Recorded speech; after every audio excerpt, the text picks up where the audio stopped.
The rooms are bright, clean, and equipped with many projectors and air conditioning to support learning.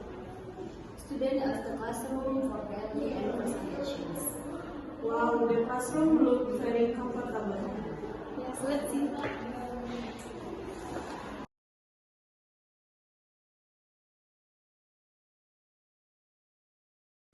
And here's the library. Students can read, study, and do research here.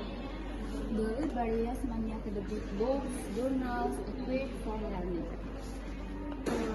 It looks peaceful. I like it here. And this is the kitchen laboratory. This lab is used by students from the tourism programs to practice cooking skills. The kitchen is equipped with modern tools and cooking solutions. Here, students learn about food preparation, hygiene, and culinary activities. That's great. It looks just like the real kitchen. Thank you for joining our short campus tour today.